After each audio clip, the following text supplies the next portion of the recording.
The next problem I'd like to take a look at is finding the acceleration of an object as it rolls down an incline. So here we're going to have a solid disk rolling down a ramp, but you can use the same approach for other types of rolling objects. You just need to use the appropriate moment of inertia for the makeup of your object. This is actually a problem that we have already seen a way to solve before, but the way that we have to do it isn't very efficient. We can use conservation of energy to figure out what the speed is at the bottom of the ramp, or the angular speed, and then use the kinematic equations to either find the acceleration or the angular acceleration.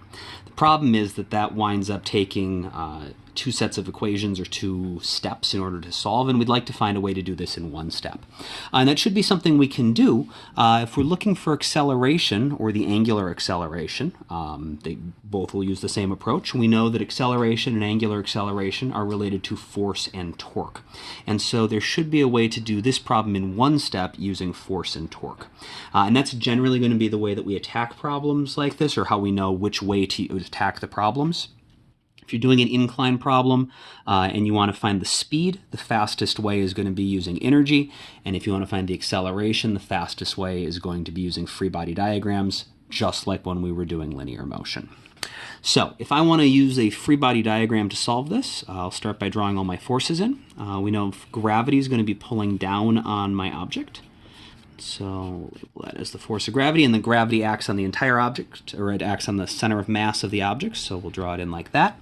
There's a normal force from the incline pushing up on the object, and that acts on the point of contact between the incline and our rolling object. So that's going to look like that. And then we need to figure out if there's any friction involved. And there does have to be friction, because if we just set the object down and let it slide down with no friction, the object wouldn't start to rotate. We do know that as it starts to roll down, though, it should start rolling this way. We'll have an angular velocity going clockwise, which means if it starts from rest, it has to have an angular acceleration clockwise, which means there has to be some kind of torque causing it to start to turn clockwise, which means that if the only thing that can be pushing on it is the incline right here, the force, which would have to come from friction, is going to have to be up the incline in order to make it start rotating clockwise. And so we've got to have a force of static friction going up the incline. And so just like any other free body diagram, we're going to write a net force equation. We can tell our net force should be down the incline.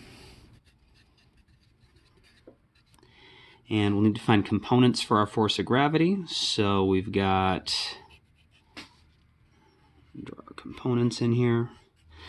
We've got FGX and FGY. FGY and the normal force are going to cancel each other out, so the net force should be FGX minus the force of static friction. And of course we know that should also equal the mass times the acceleration. And so this is what we normally would have done if we just had a sliding object. The problem is this equation is not solvable on its own. We can figure out FGX because we know it's based on, so this angle is going to be the same as this angle. It's the opposite side. We know the hypotenuse is FG.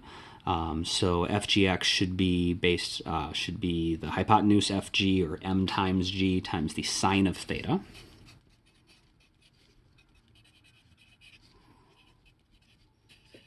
And that's fine. Even though we don't know the mass, we know that often cancels out because there's this mass over on the other side. We know g. We presumably know what theta is. But the force of static friction presents some issues because we don't know what that is. We don't have a coefficient of static friction, and even if we did, it would only tell us what the maximum force of static friction is, not the actual amount of static friction we're dealing with. And so we are going to need a way to figure that out. And the way that we're going to do that is, since we are dealing with rolling motion, anytime we're doing a free body diagram solution for any sort of rolling or circular motion, in addition to a net force equation, we have to do the angular version of a net force equation as well, which is a torque or a net torque equation. And so just like net force is equal to mass times acceleration, net torque is equal to the moment of inertia times the angular acceleration. And just like we always have to write two versions of our net force equation, one with mass times acceleration, the other one based on the individual forces, we need a net torque equation that has what it always is, moment of inertia times angular acceleration, and then a separate one based on the individual forces. And we know that torque in general is R cross F. And the only force here that can actually generate any torque is the force of static friction. The normal force is pointing to the center. We need to have some sort of tangential component to generate a torque. Force of gravity is acting on the center of mass. That's not going to generate any torque. So only the force of static friction can generate any torque. And since a cross product is the same as R times the component of the force that is perpendicular to the radius, we can see that the static friction is already perpendicular to the radius. It's already tangential, so we don't even need to break it into components. The entire thing is the component that's perpendicular to the force. So our moment of inertia times our angular acceleration has got to be equal to our radius times the bit of the force that is perpendicular to our radius, which is the static friction. And we can now see how we're going to be able to start approaching this solution. If we wanted to find the angular acceleration alpha, we would solve the bottom equation for Fs and plug it in up here. Since we want to find regular acceleration, we're going to take the top equation, solve it for static friction, and plug it in down here.